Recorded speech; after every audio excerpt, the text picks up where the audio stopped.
ధర్మ సందేహాలకు తిరిగి స్వాగతం.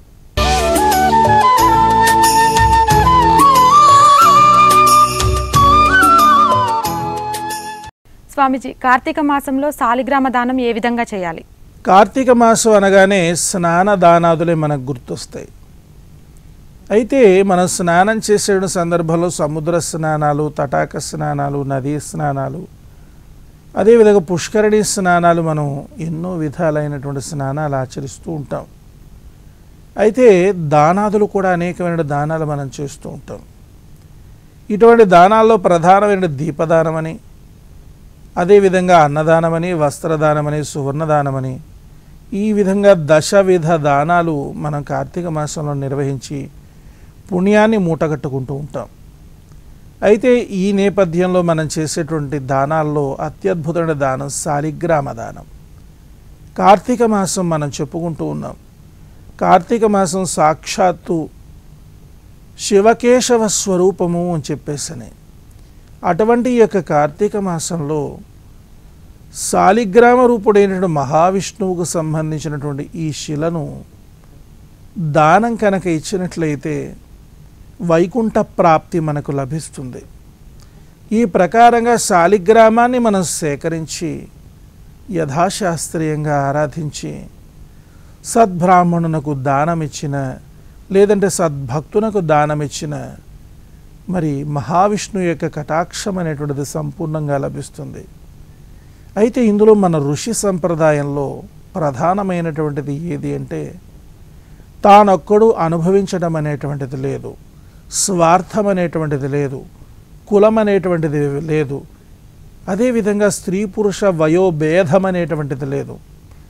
ప్రతి ఒక్కరూ కూడా, అన్ని కులాల వారు కూడా ఈ యొక్క భగవత్ సంబంధమైనటువంటి కర్మానుష్ఠానం చేసి తరించాలి అనేటువంటి సత్సంకల్పం అనేటువంటిది ఈ యొక్క ఋషి సంప్రదాయంలో మనం చూస్తాం.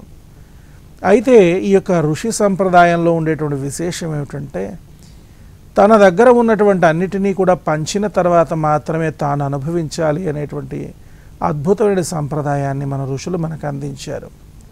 అందుచేత ఏమిటంటే, ఒక ప్రసాదం మనకు తయారైందనుకోండి, ఒక తీర్థం తయారైందనుకోండి, మనం అభిషేకం చేసాం, తీర్థ జలం వచ్చింది, అదేవిధంగా మరి పూజ చేసాం, నైవేద్యం పెట్టాం, ప్రసాదం వచ్చింది.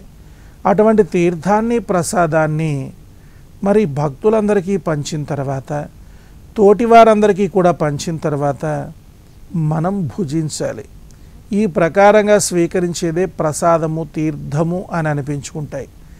అదేవిధంగా శాలిగ్రామం అనేటువంటిది కేవలం మనం పట్టుకొచ్చి పూజా మందిరంలో పెట్టుకొని ఆరాధన చేయటం కాదు, మన తోటి వారందరికీ కూడా ఇటువంటి శాలిగ్రామాలు తీసుకుని చక్కగా భక్తి ప్రపత్తులు కలిగినటువంటి వారందరికీ కూడా ఈ యొక్క శాలిగ్రామాన్ని కార్తీక మాసంలో సమర్పించినట్లయితే శాలిగ్రామ దాన ఫలం అనేటువంటిది మనకు దక్కుతుంది. ఈ ప్రకారంగా శాలిగ్రామ దానం కనుక మనం చేసినట్లయితే మహావిష్ణువు యొక్క పూర్ణానుగ్రహాన్ని మనం సాధించుకోగలుగుతాం. మన యొక్క జీవితాన్ని ప్రశాంతంగా మనం గడపగలుగుతాం. మహావిష్ణువు యొక్క సంరక్షణ అనేటువంటిది మనకి చక్కగా లభిస్తుంది. ఈ శాలిగ్రామాలు ఎక్కడెక్కడ లభిస్తాయంటారు? శాలిగ్రామాలు ఎక్కడ లభిస్తాయి అంటే, మనం ఆలోచన చేస్తాం. అసలు శాలిగ్రామం అంటేనే ఎట్లా ఉంటుందో తెలియని పరిస్థితుల్లో ఉన్నామంటే మనం ఆశ్చర్యపోవలసిందే. అయితే ఇందులో ఏంటంటే, మనకు శాలిగ్రామము ఎట్లా ఉంటుంది, అది ఎక్కడ లభిస్తుంది అని తెలుసుకుంటే మనం అంతా కూడా పరవశించిపోతాం.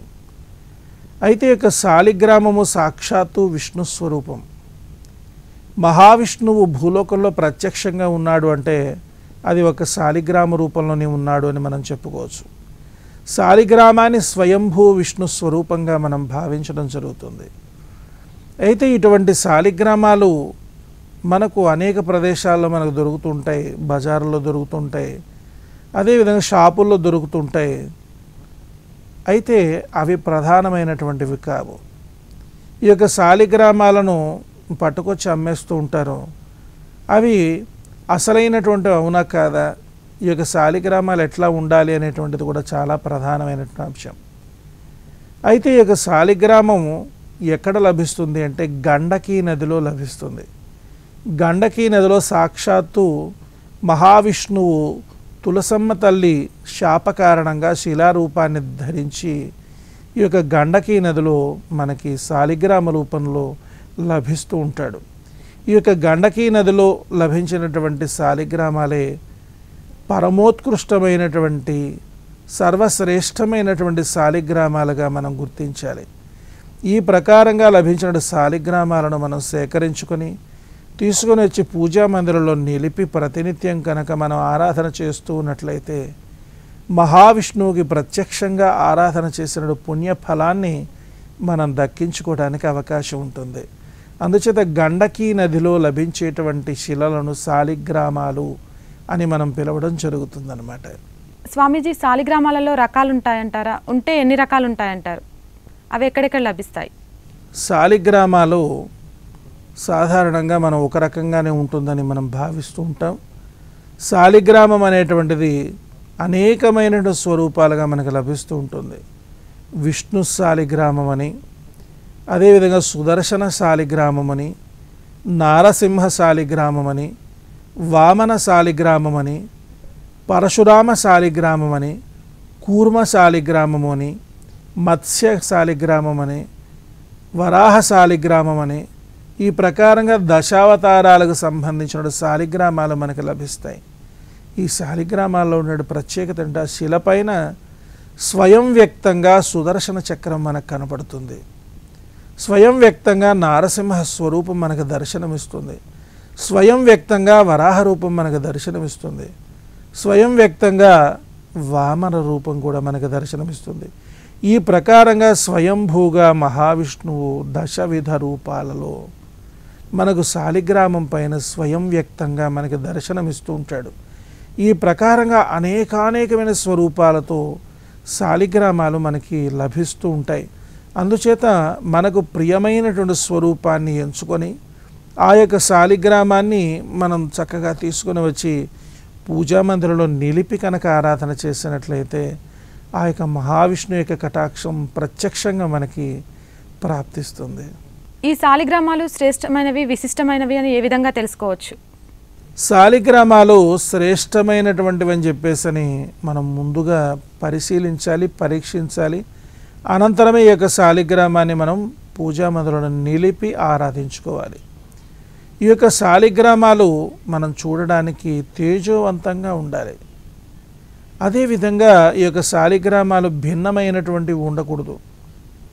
రంధ్రాలు మనకి శాలిగ్రామానికి సహజ సిద్ధంగానే ఉంటాయి. అయితే పగుళ్ళు కానీ లేదంటే మనకు భిన్నమైనటువంటి శాలిగ్రామాలని మనం విసర్జించాలి అని చెప్పబడుతున్నప్పటికీ కూడా కొన్ని సంప్రదాయాల్లో శాలిగ్రామం భిన్నమైనప్పటికీ కూడా ఆరాధించవచ్చు అని కూడా చెప్పేటువంటి సంప్రదాయాలు ఉన్నాయి.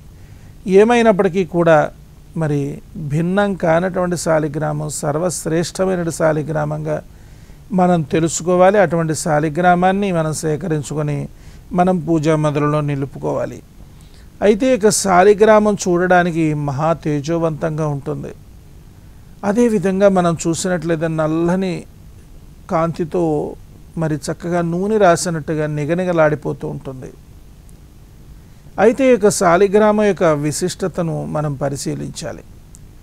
ఈ యొక్క శాలిగ్రామం మనం తీసుకొని 2 రాగి పైసల కనుక మధ్యలో ఉంచినట్లయితే పైన ఒక రాగి పైస, కింద ఒక రాగి పైస పెట్టి ఆ మధ్యలో శాలిగ్రామాన్ని ఉంచినట్లయితే ఆ శాలిగ్రామం తిరుగుతుందన్నమాట. అయితే ఇటువంటి తిరిగేటువంటి సందర్భంలో మనం మరింతగా పరిశీలించాలి. అది సవ్య దిశలో తిరుగుతోందా, అపసవ్య దిశలో తిరుగుతోందా అనేటువంటి విషయం చూడాలి. సవ్య దిశలో తిరిగినటువంటి శాలిగ్రామం శ్రేష్టమైనటువంటిది. అపసవ్య దిశలో తిరిగేటువంటి శాలిగ్రామం మరి శ్రేష్టమైనటువంటిది కాదు అని చెప్పి ఆ శాలిగ్రామాన్ని తిరిగి మళ్ళా గండకీ నదిలోనే విసర్జించాలి. ఇటువంటి శాలిగ్రామాలను మరలా మనం పరీక్షించాలి. ఏ విధంగా పరీక్షించాలంటే బియ్యాన్ని కొలిచి ఆ బియ్యాన్ని ఆ ఒక రాగి పాత్రలో ఉంచి ఆ బియ్యంలో ఈ శాలిగ్రామాన్ని ఉంచి ఒక 11 రోజుల పాటు ఉంచి ఆ యొక్క బియ్యాన్ని మరల తిరిగి కొలిచినట్లయితే ఆ బియ్యం పెరిగితే మరి వృద్ధిప్రదమైనటువంటి శాలిగ్రామంగా మనం దీన్ని గుర్తించవచ్చు. అదేవిధంగా ఆ బియ్యం కనుక తరిగాయి అనుకోండి, అది శ్రేష్టమైన శాలిగ్రామం కాదు, దాన్ని మనం విసర్జించాలి అని చెప్పేసి చెప్పబడుతుంది. ఈ ప్రకారంగా 2 పరీక్షలు ప్రధానంగా శాలిగ్రామాలకి చేయటం అనేటువంటిది జరుగుతుంది. ఇటువంటి సర్వశ్రేష్టమైన శాలిగ్రామం మనకు లభించడం అంటే సాక్షాత్తు మహావిష్ణు యొక్క కరుణా కృపా కటాక్ష వీక్షణలు మన పైన ఉన్నట్టే, ఇందులో ఏమాత్రమూ సంశయం లేదు.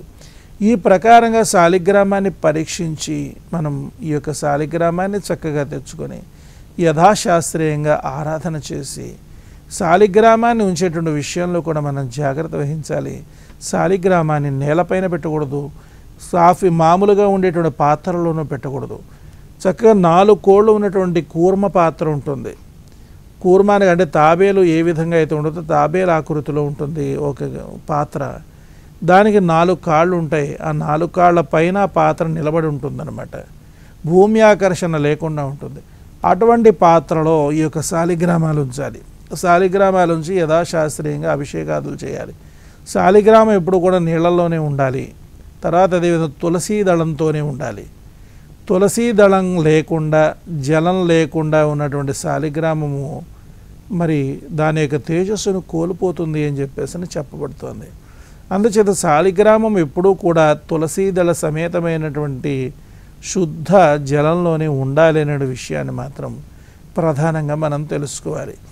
ఈ ప్రకారంగా శాలిగ్రామాన్ని పరీక్షించి ఇది శక్తివంతమైన శాలిగ్రామంగా మనం స్వీకరించి ఆరాధించాలి. స్వామీజీ, శాలిగ్రామం మాలధారణ వల్ల కలిగే ఫలితం ఏ విధంగా ఉంటుంది?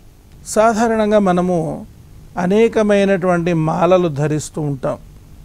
తులసి మాలలు ధరిస్తాం, చందన మాలలు ధరిస్తాం, అదేవిధంగా రక్త చందన మాలలు ధరిస్తాం, రుద్రాక్ష మాలలు, స్ఫటిక మాలలు, పగడాల మాలలు, ముత్యాల మాలలు, వైజయంతి మాలలు, హరిద్ర మాలలు, అదేవిధంగా శంఖమాలలు ఇత్యాది అనేకమైనటువంటి మాలలు మనం మెడలో ధరిస్తూ ఉంటాం.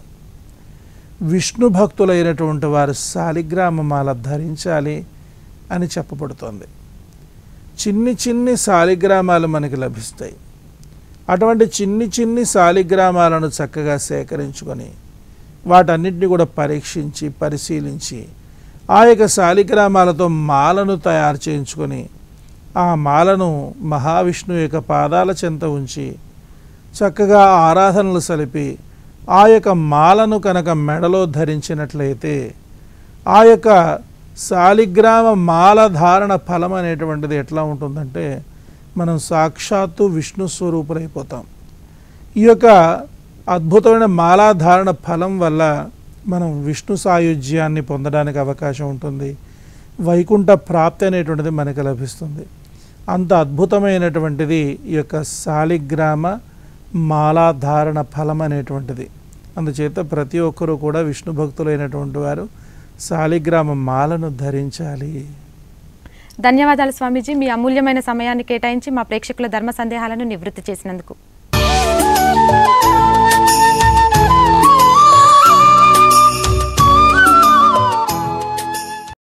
చూశారు కదండి, ఇది నేటి మన ధర్మ సందేహాలు కార్యక్రమం. మరిన్ని ధర్మ సందేహాలను నివృత్తి చేసుకునేందుకు మరలా కలుసుకుందాం. అంతవరకు సెలవు. నమస్కారం.